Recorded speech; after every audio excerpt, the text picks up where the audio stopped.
ونسلم على رسوله الكريم أما بعد فأعوذ بالله من الشيطان الرجيم بسم الله الرحمن الرحيم ادعو إلى سبيل ربك بالحكمة والموعظة الحسنة وجادلهم بالتي هي أحسن صدق الله مولانا العظیم۔ درود شریف پڑھے۔ اللہم صلی وسلم علی سیدنا و نبینا و مولانا محمد وبارک وسلم صلی علیہ۔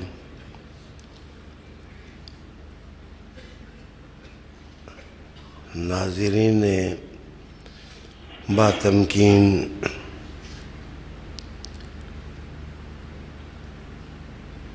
آج صدائے محراب میں ہمیں مبلغین اسلام اور ضروری احتیاطیں اس حوالے سے افہام تفہیم کرنا ہے۔ میں مدنی صاحب، دور دراز سے تشریف لانے والے احباب، خصوصاً منہاج القرآن ایبٹ آباد کے دوستوں کا شکریہ ادا کرتا ہوں کہ وہ شریک محفل ہوئے ہیں۔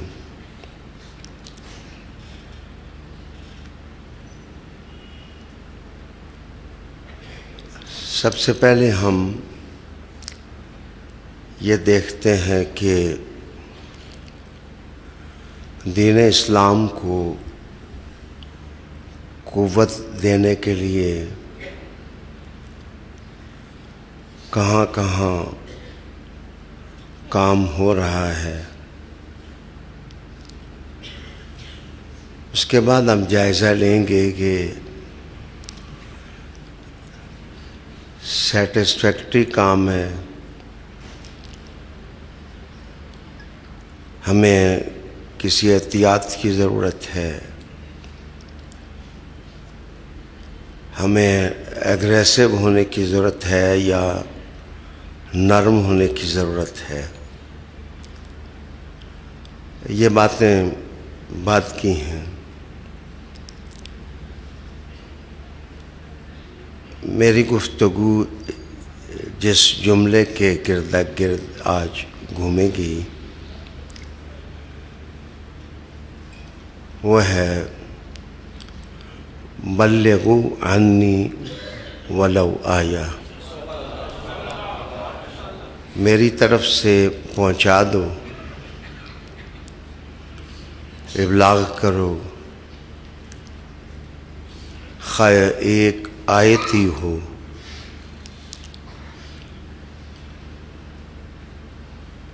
ظاہر ہے یہ خطاب امت مسلمہ کے ہر فرد سے ہے، جو ریاست دینی کے پرچم بردار ہیں، محسوس کرتے ہیں کہ ہم مسلمان ہیں، ہمارا تعلق دین اسلام سے ہے۔ قرآن مجید کی جو آیت میں نے پڑھی بڑا دل نشیں سا انداز ہے۔ ارشاد باری ہوتا ہے کہ تم اپنے رب کے راستے کی طرف دعوت دو، بالحکمہ والموعظۃ الحسنہ، دانائی اور حکمت کے ساتھ،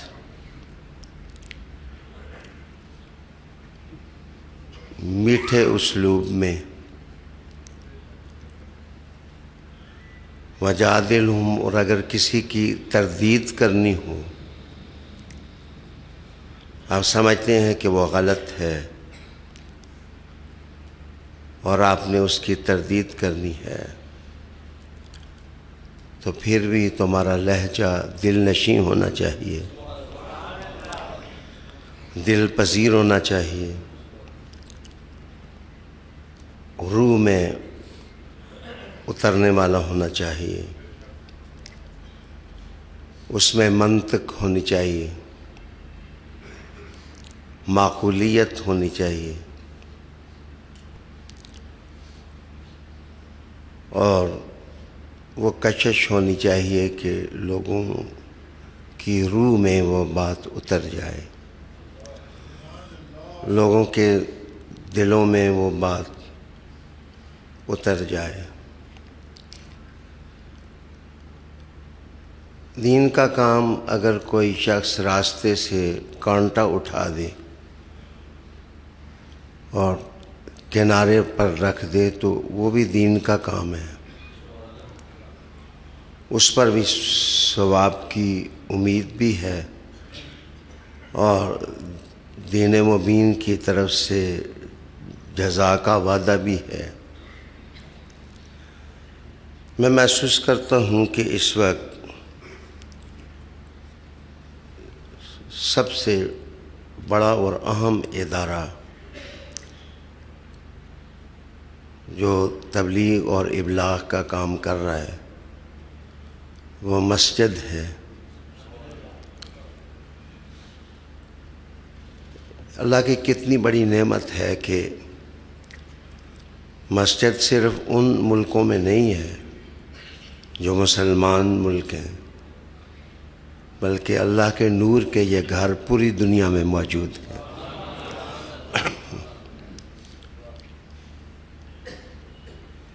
اس کے بعد یہ ہم دیکھیں گے کہ مسجد کا کردار دین کے اصل مقاصد کو کتنی قوت دے رہا ہے، کتنی طاقت دے رہا ہے۔ دوسری چیز ہے مدارس ہیں، میری مراد دین پڑھانے والی انسٹیٹیوشنز، جہاں دین پڑھایا جاتا ہے، نصاب کہیں کم ہے یا زیادہ ہے، ٹھیک ہے یا ٹھیک نہیں ہے،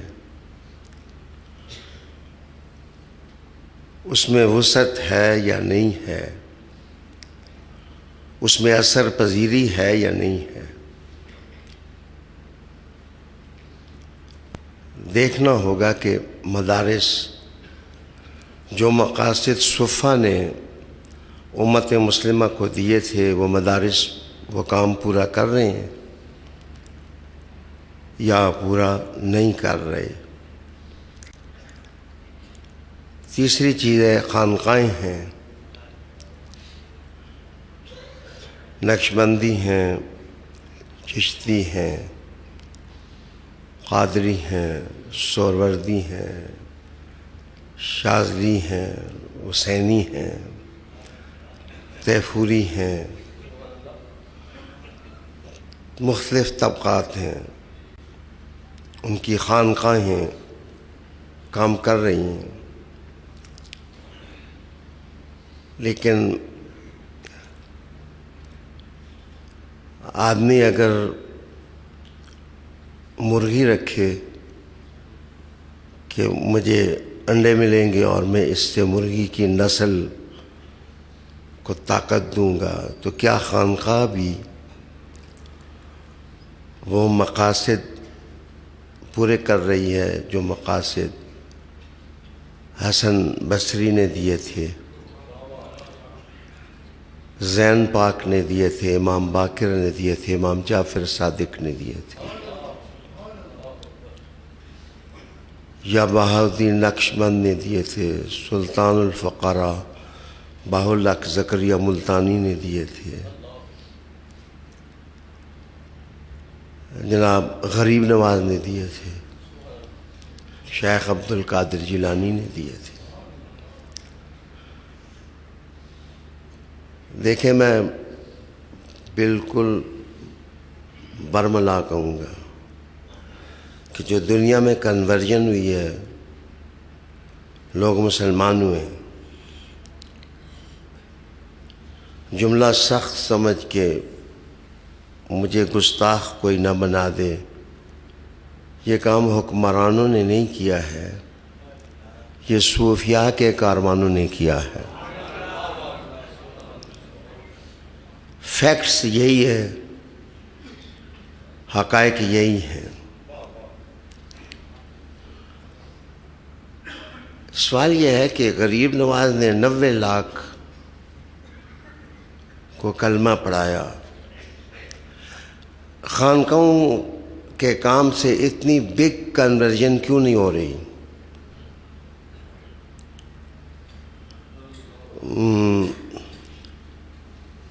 سبوچا بھی وہی ہے اور میں بھی وہی ہے، لیکن لذت سے ہم کیوں محروم ہو رہے ہیں؟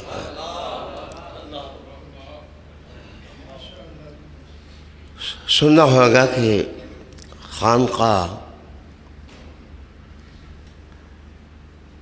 داتا صاحب نے کتنا کام کیا، غوث پاک کے ہاتھ پر تھاؤزنڈز نہیں لاکھوں میں لوگ، جی وہ قادری تھے، یہ چشتی تھے، یہ نقشبندی تھے۔ سادات الشریف کی کوششوں سے جاوا، سماٹرا، فلپائن اور انڈونیشیا تک لوگ دائرہ اسلام میں داخل ہوئے۔ تو ہمیں انصاف سے سوچنا چاہیے کہ اب مدارس سے تو کریکٹر ڈیمانڈ کریں، لیکن خانقاہوں کو، ہم خود خانقاہ نشین ہیں، ہمیں بڑے ٹھنڈے دل سے سوچنا ہوگا جو کچھ دنیا میں ہو رہا ہے یہ زیادہ دیر تک سائلنس قائم نہیں رہے گی۔ میرے لفظوں کو سمجھیں، حالات جب زیر و زبر ہوں گے تو کیا برفستانوں کی طرف خانقاہیں برف کے نیچے دب نہیں گئیں؟ آج امام بخاری کے مزار سے وہ تازگی کا پیغام ابھارنے کے لیے بخاری پڑھانے کے انداز میں ہمیں کچھ سوچنا ہوگا۔ امام بخاری بھی وہی ہے، ان کی بخاری بھی وہی ہے، وہ سب قائم ہیں۔ عالی وقار دوستو، واز تھوڑا خشک ہے، لیکن اگر ہم اس طرف نہیں بڑھیں گے تو اصلاح کی رسی کون ہلائے گا؟ کہاں سے چینج شروع ہوگی؟ اس کے بعد بعض ممالک کے اندر جو مسلمان حکومتیں ہیں وہ لگی رہتی ہیں، کوشش کرتی ہیں کہ پروموٹ کریں ویلیوز۔ مثلا مشرقی ریاستوں میں جس وقت قرآن مجید کے نسخے چاہیے تھے لاکھوں میں، اس وقت جو سعودی عرب کے لوگوں نے کردار ادا کیا وہ اپریشیبل ہے. انہوں نے لاکھوں میں قرآن مجید کے نسخے پہنچائے، پڑھے گے. تو جستا جستا چنگاریاں سلگتی ہیں، لیکن کوئی سلگتی چنگاری دیا نہیں بن پا رہی، شمع نہیں بن پا رہی. سورج تو دور کی چیز ہے. بہرحال جتنا کام ہے اپریشیٹ کرنا چاہیے. فنڈز دیے جا رہے ہیں. میری بات سنیں، اور یہ سادی سی بات نہیں ہے کہ علی علی نہ کرو. اس کو آپ سادہ سمجھتے ہیں کہ حسن کا نام نہ لو، حسین کا نام نہ لو. یہ جناب میں اشارے ہی کر سکتا ہوں کہ جس قوم کو علی جیسا بہادر ہیرو ملا ہوا ہو، اصل میں اس قوم کو پسپا کرنا مشکل ہے. جو دشمن ہیں مسلمانوں کے، وہ کہتے ہیں کہ علی کو ان کی صف سے نکالو. یہ خود بخود دب جائیں گے، لیکن جدھر ایمان ہوگا یہ نعرہ کب دبے گا؟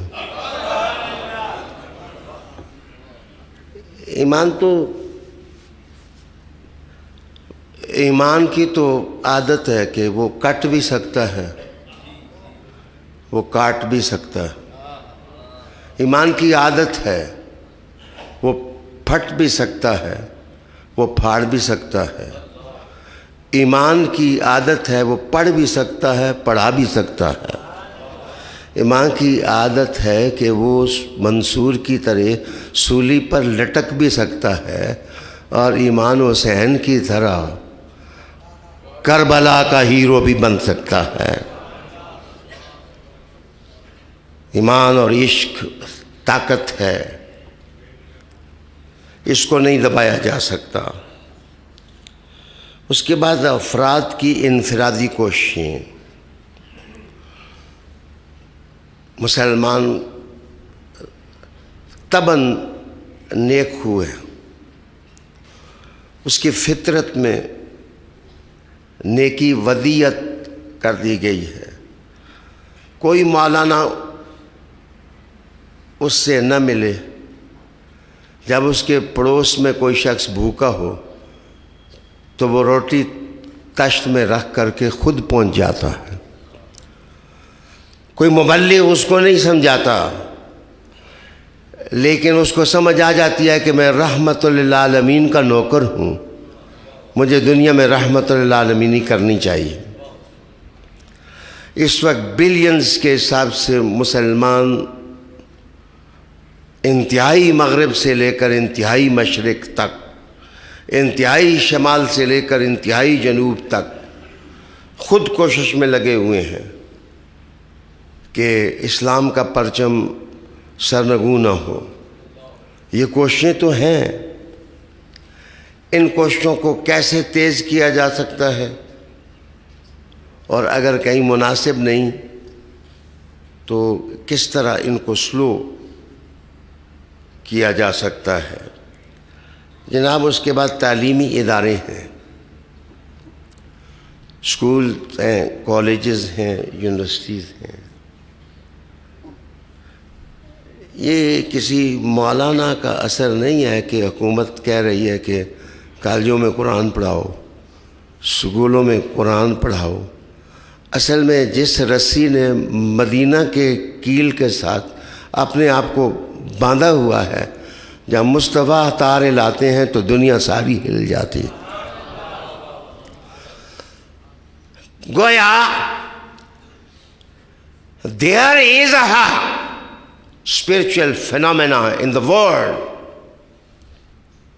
پوری کائنات کے اندر ایک spiritual phenomena ہے، ایک روحانی نظام ہے. یہ ترازوؤں کے پلڑوں پر بکنے والے، معاف کرنا، وہ روحانی نہیں ہے۔ جو عبد القادر جیلانی ہے وہ خود ہی روحانی ہے، جو غریب نواز ہے وہ خود ہی غریب نواز ہے، جو بہاؤالدین نقش بند ہیں وہ خود ہی بہاؤالدین نقش بند ہیں۔ بہرحال ہمیں سوچنا ہوگا کہ کیا ہم واقعی روحانی ہیں؟ میں نقش بندیہ سلسلے میں بیعت کرتا ہوں، مجھے سوچنا چاہیے کہ میں واقعی نقش بندی ہوں۔ میں ایک جملہ کہوں گا یہ سب کچھ بتانے کے بعد کہ مسئلہ خراب کہاں ہے۔ میں بتاؤں گا مسئلہ کہاں خراب ہے۔ اس کے بعد میرے دوستو معاشرتی عوامل ہیں، جو سوشل ایکٹیویٹیز ہیں، معاشرتی عوامل ہیں، وہ خود اپنا راستہ متعین کر رہے ہیں۔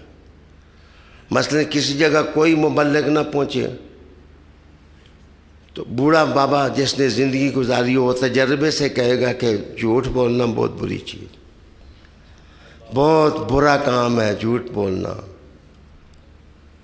تو معاف کریے، کیا حکومتوں کی سطح پر لوگوں کو پتہ نہیں ہے کہ جھوٹ کالخ بانٹتا ہے، جھوٹ تباہیاں مچاتا ہے، جھوٹ دبیز تاریکی تقسیم کرتا ہے، جھوٹ سے نسلیں برباد ہوتی ہیں، جھوٹ سے جنریشنز تباہ ہوتی ہیں۔ مزیدار بات یہ ہے کہ ہم کچھ زیادہ ہی ایسے اسپریچول ہیں کہ جو بات میں نے یاد کر لی ہے 100 فرقے بن جائیں میں اس کو چھوڑنے کے لیے تیار نہیں ہوں۔ جو کسی دوسرے طبقے کے بندے نے بات یاد کر لی ہے، رٹا لگا لیا ہے، اگر میرا جملہ برا نہ ہو تو کیا ہماری زندگی طوطوں کی طرح نہیں ہوگی کہ چند چند جملے طوطوں نے رٹے ہوئے ہیں، بس ان کے پیچھے لگے ہوئے ہیں، اس سے زیادہ غور و فکر کرنے کے لیے تیار نہیں ہیں۔ سمجھنے والی بات یہ ہے، میاں مٹھو چوری کھائے گا یا نہ کھائے گا، بات چوری کھانے سے نہیں حل ہوگی، بات سچی مصطفیٰ کی تابعداری سے حل ہوگی۔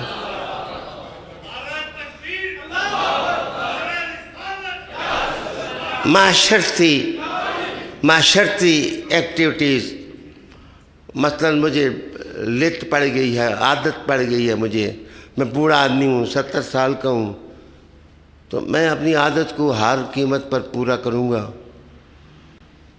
کیا ہمارے مفتیان کرام، کیا ہمارے علماء، کیا میرے جیسے داعین اور مبلغین کچھ عادتوں کا نشہ نہیں پڑ گیا ہمیں؟ کیا ہم ان کو for sake of Medina, for sake of رسول اعظم، for sake of Allah almighty, ہم اللہ کی بندگی کی خاطر ہم ان کو چھوڑنے کے لیے تیار نہیں ہیں؟ ہم سب کہتے ہیں کہ ہم رسول کریم کے وفادار ہیں، لیکن اس جملے پر بھی سوچنا پڑے گا کیا واقعی سب ہم وفادار ہیں؟ تو پھر مجھے بتائیں، مغرب کے پلڑے میں کون بکتا ہے؟ مشرق کی تجوری پر کون بکتا ہے؟ شمال کی ہٹیوں پر کون بکتا ہے؟ جنوب کی ہٹیوں پر کون بکتا ہے؟ کریکٹر کہاں سپائل ہوتے ہیں؟ گالی گلوچ کیوں دی جاتی ہے؟ آیات قرآن کو کیوں چھوڑا جاتا ہے؟ احادیث کو کیوں ترک کیا جاتا ہے؟ نیا خانہ نفس جو ہے اس کو میں کشی کرنے کی عادت کون ڈالتا ہے؟ جناب، اصل میں جو غریب نواز کے نوکر تھے وہ واقعی غریب نواز کے نوکر تھے، وہ اپنی نہیں چلاتے تھے، وہ غریب نواز کی چلتی تھی۔ جو قادری تھے وہ عبد القادر جیلانی کی چلتی تھی، وہ اپنی نہیں چلاتے تھے۔ جو نقش بندی تھے وہ بہاؤالدین نقش بند کے پیچھے چلتے تھے۔ نفس کی ہٹیوں نے اور نفس کی آگ نے بابا بلے نے کہا کہ کیا شہزاد حنیف صاحب آج میں سننا چاہوں گا، نفس پلید پلید کی تا اصل پلید نہ ہو۔ ہم کارواں کو لے کر کس طرف جا رہے ہیں؟ تھوڑا آگے بڑھ لوں۔ تبلیغی گروپس ہیں ہمارے، مختلف گروپس بنے ہوئے ہیں۔ جو 6 نقطوں پر جمع ہوا ہے اس کو 100 سال ہو گیا، وہ 6 نقطوں پر ہی ہے۔ جو 3 نقطوں پر جمع ہوا ہے وہ جناب 125 سال ہو گیا، وہ 3 نقطوں پر ہی جمع ہوا ہے۔ جناب علی جس نے کہا بس استنجا غسل صحیح ہونا چاہیے، وہ حمام ہی میں اپنی زندگی کو روک کر کھڑا ہوا ہے۔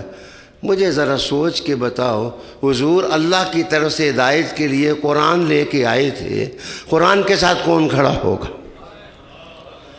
کتاب اللہ کتاب اللہ کتاب اللہ کی تعلیمات کے ساتھ کون کھڑا ہوگا؟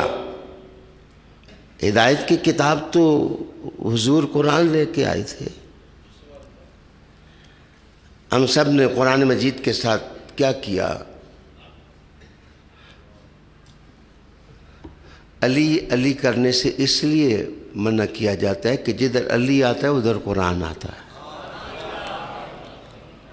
قرآن آتا ہے، اور جدھر قرآن آتا ہے ادھر خود بخود علی آ جاتا ہے۔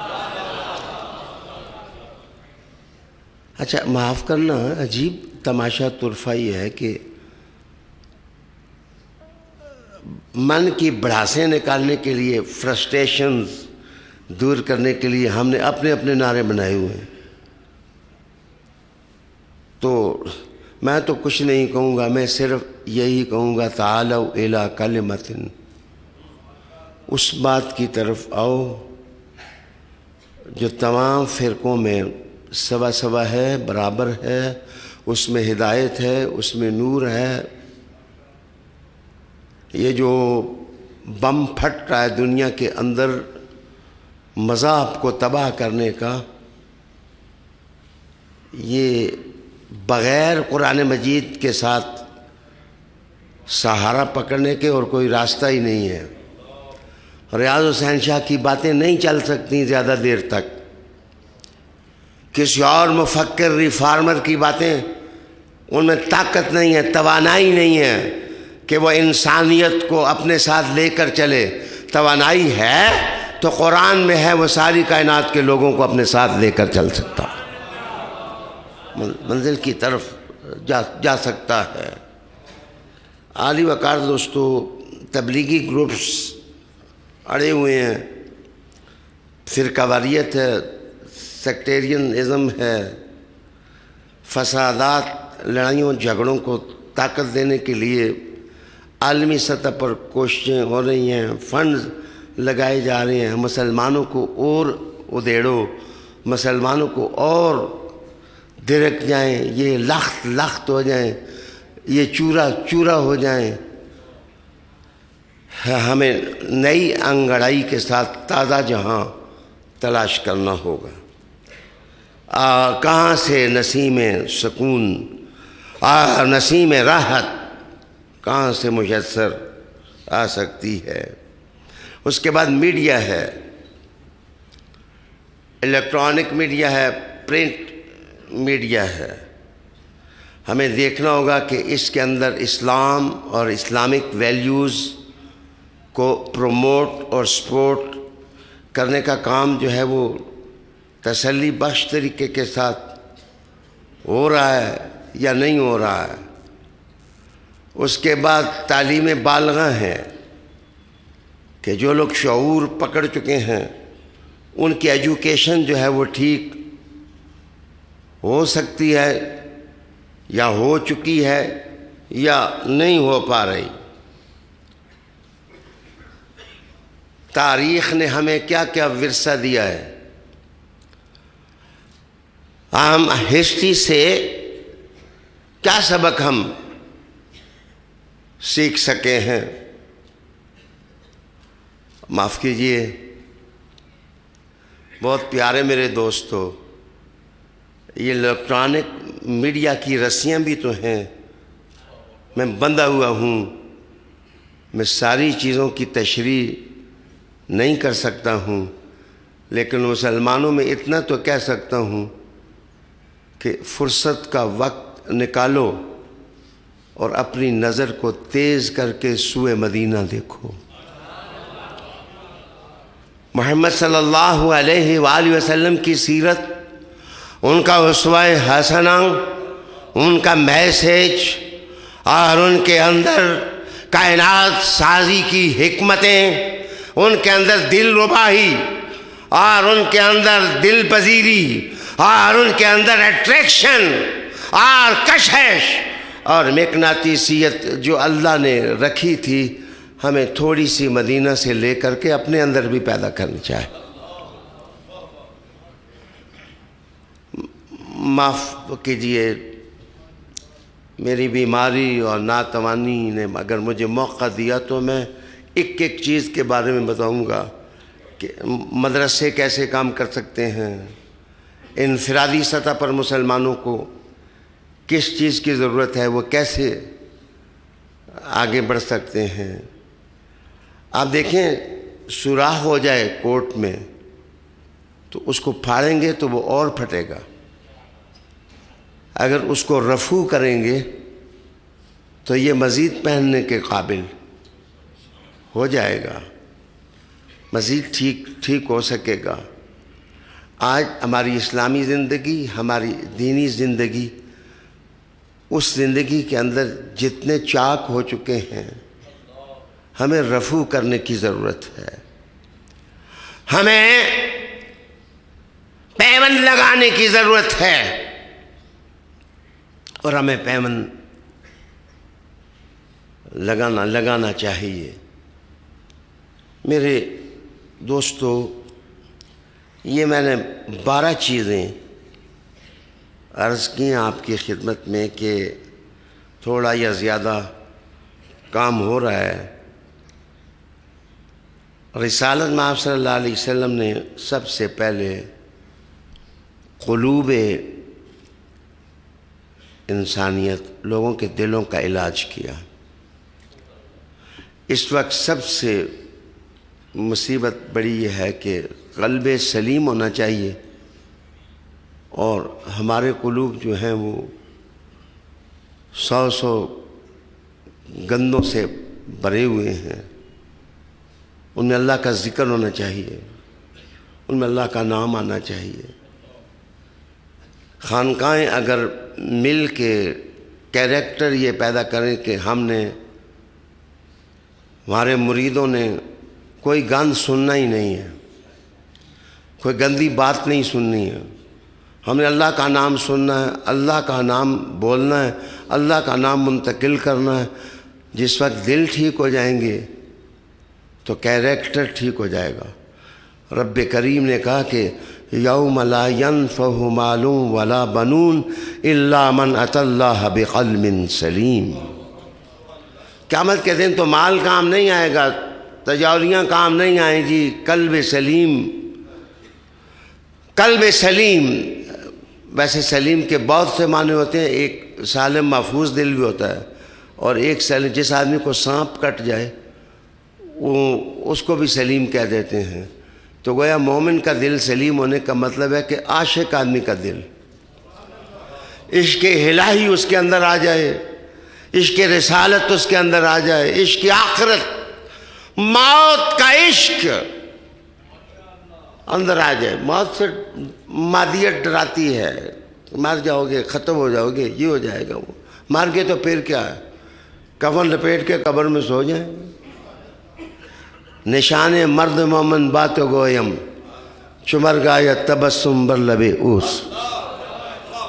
مسلمان کی نشانی یہ ہے کہ مسلمان موت سے نہیں گھبراتا ہے۔ یہ نعتیں ہم محترم سے سنتے رہتے ہیں کہ مر کے پہنچے ہیں ہم اس دل ربا کے بعد، ہماری ساری دولت تو قبر میں ہے، اللہ اکبر. ہماری مجبوری ہے قاری یونس صاحب، ہم نہ قبر کو یاد کرنا چھوڑ سکتے ہیں نہ ٹبر کو یاد کرنا چھوڑ سکتے ہیں.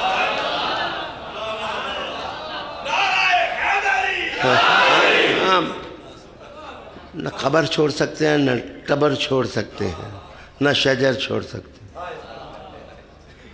رسالت میں آپ صلی اللہ علیہ وسلم میں جو لوگ قدموں میں بیٹھے ہیں حضور کے، یہ سورج 1 کروڑ دفعہ پھر گھومے تو اس میں وہ روشنی نہیں ہے جو صدیق اکبر کے وجود میں روشنی ہے.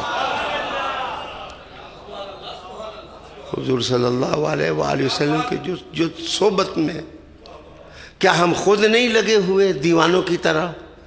ایک اس شاخ کو کاٹ رہا ہے جس پر خود بیٹھا ہے، دوسرا اس شاخ کو کاٹ رہا ہے جس پر بیٹھا ہے. کوئی اہل بیت کی مخالفت کر رہا ہے، کوئی صحابہ کی مخالفت کر رہا ہے. اس کا مطلب ہم نے نسبت نہیں سمجھی. اصل محبت تو حضور کے وجود سے.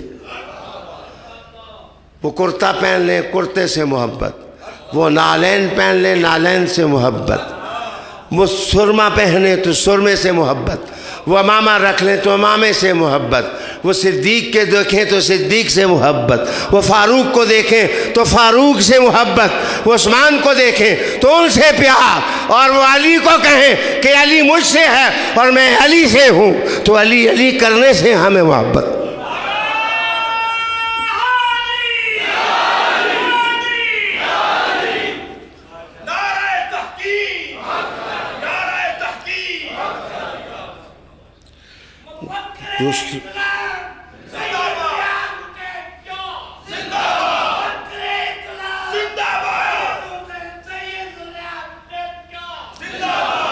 بھائی جی ہمارے بارے میں فکر نہ کریں. 25 سال تو ہم آپ کے امام رہے ہیں. 25 سال میں ہم یقین نہیں دلا سکے تو اب میں قبر میں پاؤں ہیں کیسے یقین دلاؤں؟ تو ہمیں رک کر کے اپنے رویے بدلنے ہوں گے، اپنا ایٹیچیوڈ بدلنا ہوگا، اپنا ایپٹیچیوڈ بدلنا ہوگا. ہمیں تسلی سے غور کرنا ہوگا کہ ان اداروں کو ہم کیسے مؤثر بنا سکتے ہیں اور اسلام اور دین کا پرچم ہم کس طرح بلند کر سکتے ہیں. کوئی آپ کی مدد کو اب نہیں آئے گا کہ مدرسے مضبوط ہو جائیں. جناب سارے چشتی، قادری، سہروردی، نقشبندی، تیفوری سوچو کہ پہلے زمانے میں جس طرح لوگ بیعت ہوتے تھے، وہ میرے پیارو اب وہ بیعت کا نظام وہ نہیں رہا ہے.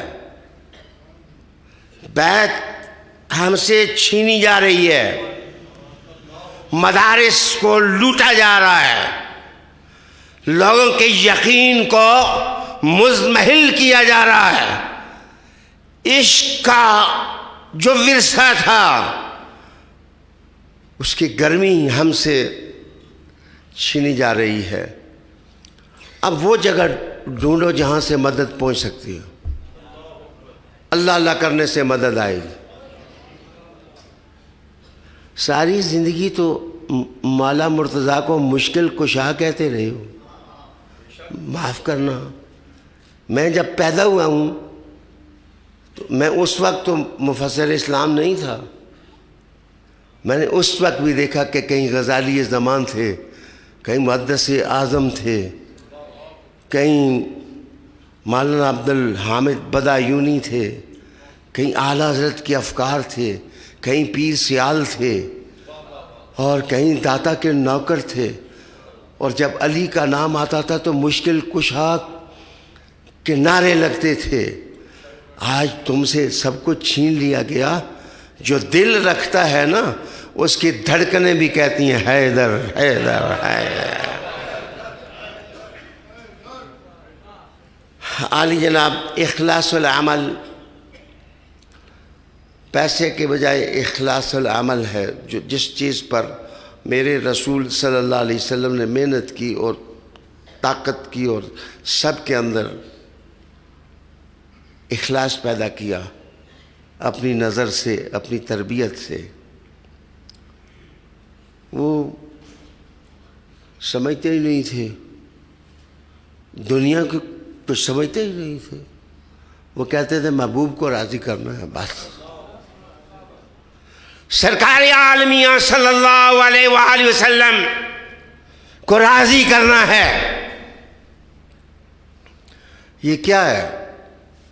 یہ اخلاص تھا کہ تبوک کے موقع پر حضور نے کہا کہ جو اس تحریک کو سپورٹ کر سکتا ہے لائے. آدھی ملکیت تو عمر لے آئے، جو کچھ گھر میں تھا وہ صدیق لے آئے، اور کئی گھوڑوں کی رسد حضرت عثمان رضی اللہ تعالی عنہ نے ادا کی. آج ہمیں اس لیے ٹوٹے ٹوٹے کیا جا رہا ہے کہ ان کی یہ فکری قوت پائمال ہو جائے، ان کی یہ فکری طاقت پائمال ہو جائے. اور میں دھیمے لہجے میں کہوں گا کہ اسلام کی تحریک میں وہ شخص مجھے بتاؤ، وہ شخص کہ جو حضور کے گھر سے لے کر حضور کے قبر کے اندر تک کوئی جگہ نہ ہو جس میں حضور کے ساتھ نہ ہو. وہ علی ہے، وہ علی ہے، وہ علی ہے.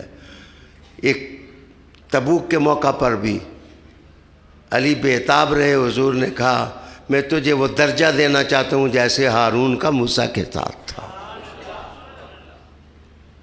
اس لیے کہ موسیٰ نے بھی کہا تھا مولا میرا وزیر میرا بھائی، تو حضور نے بھی کہا کہ علی تو میرے ساتھ ایسا ہے جیسے ہارون موسیٰ کے ساتھ، موسیٰ ہارون کے ساتھ، تو بھی میرا بھائی.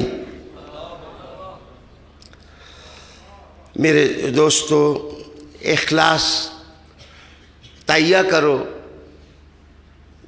جس جگہ بیٹھے ہوئے ہو وہ روئی کی اٹھی والی بڑھیا کی طرح بس گھر میں جا کے سوچو کہ میں اسلام کے لیے کر کیا سکتا ہوں، میں دین کی خاطر کیا کر سکتا ہوں. پیسہ ہے تو پیسہ لگاؤ، وقت ہے تو وقت لگاؤ، دانش ہے تو دانش لگاؤ، اگر قوت زبان ہے تو قوت زبان لگاؤ. ان بحثوں شیسوں سے کوئی فائدہ نہیں ہے. قرآن نے کیا کہا؟ اگر تدبیر بھی کرنی ہو تو دل نشیں انداز میں کرو. تمہارا انداز دل نشیں ہونا چاہیے. تیسری چیز لزوم الجماع ہے. لزوم الجماع ہے، اس کا مطلب یہ ہے کہ ہمیں ایز اے ہول مسلم امہ کے مفاد کو زیر نظر رکھنا چاہیے. مبلغین کو کوئی ایسا کام نہیں کرنا چاہیے جس کام کی وجہ سے اسلام بدنام ہو. جو ہماری دینی مذہبی جماعتیں ہیں ان کو کوئی ایسا کام نہیں کرنا چاہیے جس سے دین بدنام ہو، یا ہماری جماعتوں کو کسی کے کہنے پر وہ کام نہیں کرنا چاہیے جس سے اسلام اور دین جو ہے وہ بدنام ہو سکتا ہو. ہمیں ایز اے ہول جماعت کا خیال کرنا چاہیے. حضور نے فرمایا ید اللہ فوق الجماع، کہ جدھر جماعت ہوتی ہے ادھر اللہ کا ہاتھ ہوتا ہے، اور اللہ کا ہاتھ دیکھنا ہو تو حضور کا ہاتھ اللہ کا ہے، اور اللہ کا ہاتھ اور رسول کریم کا ہاتھ دیکھنا ہو تو علی کا ہاتھ اللہ کے رسول کا ہاتھ. جماعت کو ریسپیکٹ دو، آنر دو. جماعت سے مراد میری یہ ہے کہ امت مسلمہ کا ہمیں خیال کرنا پڑے گا. علم کا ابلاغ خود سیکھو اور سکھاؤ. بلغوا انی، میری طرف سے پہنچاؤ. اس کا مطلب یہ ہے کہ سیکھنے کا عمل تیز کرو، اور اخلاص کے ساتھ جو ویلیوز ہیں اسلام کی جس سے پوری دنیا کی تقدیر بدل سکتی ہے تم اس کو کنورٹ کرنے کی کوشش کرو، چینج کرنے کی کوشش کرو. مسلمان بڑی طاقت ہے. وہ ایک لنگڑا مچھر، وہ لنگڑا مچھر تھا جس نے نمرود کو مار دیا تھا. ایک لنگڑا مچھر جو ہے وہ نمرود کو ختم کر سکتا ہے. تو ایک عاشق مسلمان جو ہے وہ بہت کچھ کر سکتا ہے، جس کے سینے کے اندر عشق رسالت ہے، محبت رسالت ہے۔ علماء خطبات کنسٹرکٹیو پازیٹیو فائدہ پہنچانے والے دیں، مدارس کے اندر تعلیم بے لوث ہو جائے۔ آخری بات میرے آج کے خطبے کی، میرا خطبہ ختم ہونا چاہتا ہے۔ رسالت مآب صلی اللہ علیہ وسلم نے ذہنی سطح کا خیال ہمیشہ رکھا کہ رسالت مآب صلی اللہ علیہ وسلم نے انٹلیکچوئلز کی قدر کی، علماء کی قدر کی، اور علماء بھی اچھے طریقے سے رہے۔ ہمارے کسی کام سے نہیں پتہ چلنا چاہیے کہ ہم علم کی مسند سے تعلق نہیں رکھتے یا خانقاہ کے ساتھ ہمارا تعلق نہیں ہے۔ ہمیں اپنی قول و گفتار پر ہمیں جناب گرفت قائم کرنی چاہیے۔ بس آخر میں ایک مثال،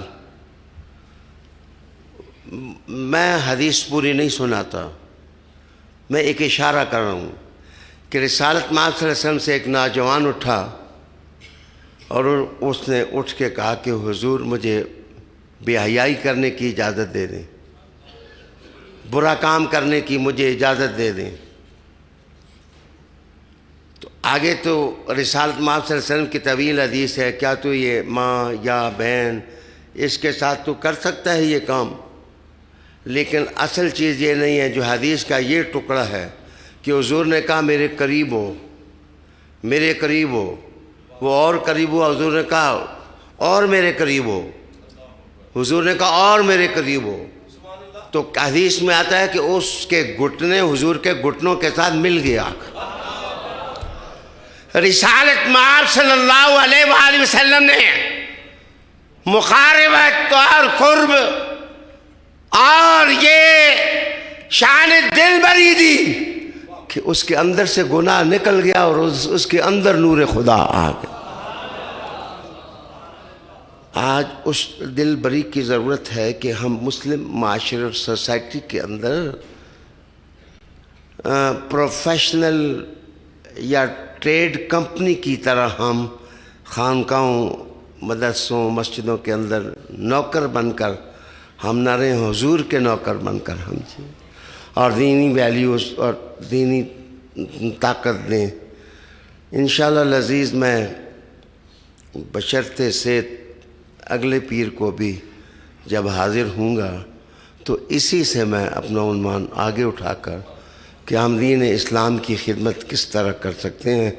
اللہ تعالیٰ آپ کا اور میرا حامی ناصر ہو کہ محمد سے وفا تو نے تو ہم تیرے ہیں، یہ جہاں چیز ہے کہ اللہ و قلم تیرے ہیں۔ تقریر میری لائیو تو ختم ہو گئی، میں نے حضرت کو سننا بھی ہے، لیکن دماغ سننے کے لیے آمادہ ہونے تک صرف 5 منٹ دوزانو بیٹھ کے اللہ کا ذکر کر لیتے ہیں، پھر ہم تعداد حنیف بھائی سے ہم کلام سنتے ہیں ذوق اور شوق سے۔ تمام مراقبہ کریں اور دل میں بس اللہ کا نام۔